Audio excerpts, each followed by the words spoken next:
Bonjour à tous, aujourd'hui je vais vous proposer un tutoriel à l'approche de l'été qui va consister à créer un soutif qui sera un petit peu plus présentable que ce genre là lorsque vous portez un dos nu. Donc pour commencer, ce que nous allons faire, c'est couper les bords ici, juste en dessous de la baleine. Donc on va venir le couper vraiment à ras.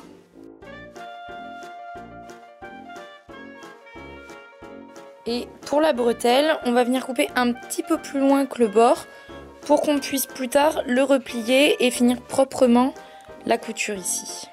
Donc on va venir couper environ 1,5 cm par là. Alors bien entendu, les attaches, vous les gardez toutes. Ça peut toujours servir.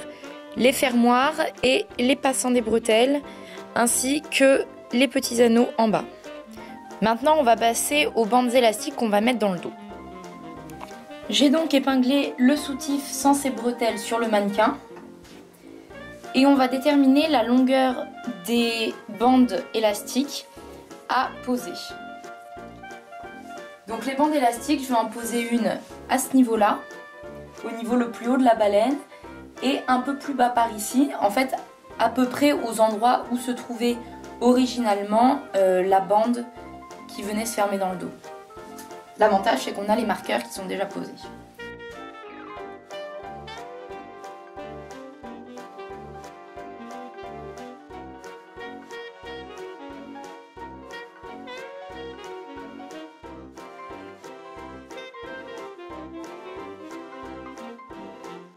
Donc, on va avoir un dos qui va ressembler à ça.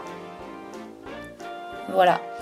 Donc ici avec des petites fanfreluches et là une bande bien droite qui va permettre de maintenir fortement le soutif.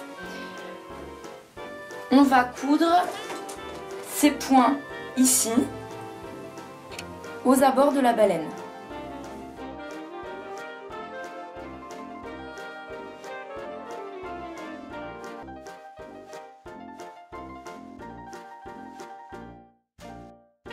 Ça y est, j'ai posé les 3 bandes élastiques dans le dos, comme vous pouvez le voir.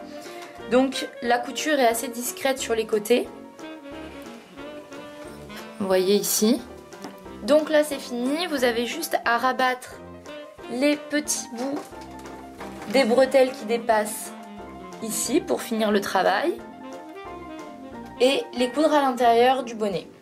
Pour celles qui, comme moi, ont une poitrine qui mérite d'être plus maintenue et qui ne peut pas se permettre d'être juste tenue par le dos comme ceci, on va rajouter une paire de bretelles. Pour cela, je vais récupérer mon galon élastique.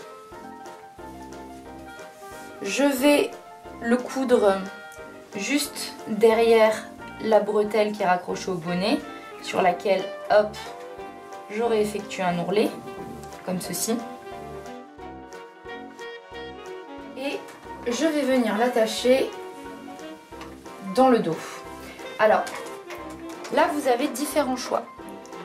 Soit vous pouvez la passer dans le cou, comme ceci. Soit vous pouvez la ramener directement dans le dos, à une place normale de bretelle, entre guillemets, donc à peu près au quart du dos. Soit au centre. En fait, vous êtes libre de faire à peu près tout ce que vous voulez. Personnellement, j'hésite entre le centre, ici, et la ramener le plus possible proche du côté, afin que ça passe sous les bretelles et qu'on ne les voit pas. Et je pense que je vais opter pour cette option, qui, je pense, sera peut-être plus esthétique, ou en tout cas plus discrète. Ce qui fait qu'avec les bretelles, on ne verra que cette partie-là. Enfin, avec les bretelles du haut, elles viendront masquer les bretelles du soutif en galon. Et on ne verra que cette partie-là du dos normalement. Donc, on va tendre légèrement pour avoir quand même un petit peu de maintien.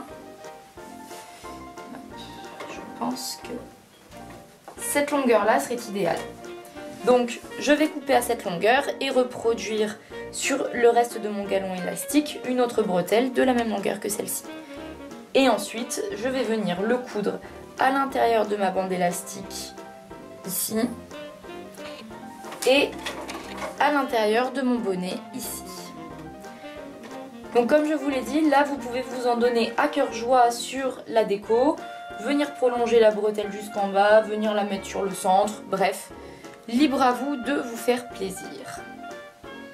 Et voilà, ça y est, le soutif est terminé. J'ai posé les bretelles qui passent pas trop loin dans le dos, ce qui fait qu'on ne va pas les voir avec une robe qui sera très échancrée ou un dos nu. Et voilà, surtout laissez libre cours à votre imagination si vous avez envie de croiser les bandes, d'en mettre 2, 3, 4, de mettre ou d'enlever des bretelles, de mettre des sequins, des paillettes, de la couleur. Moi j'ai choisi la sobriété, mais libre à vous de choisir ce que vous voulez.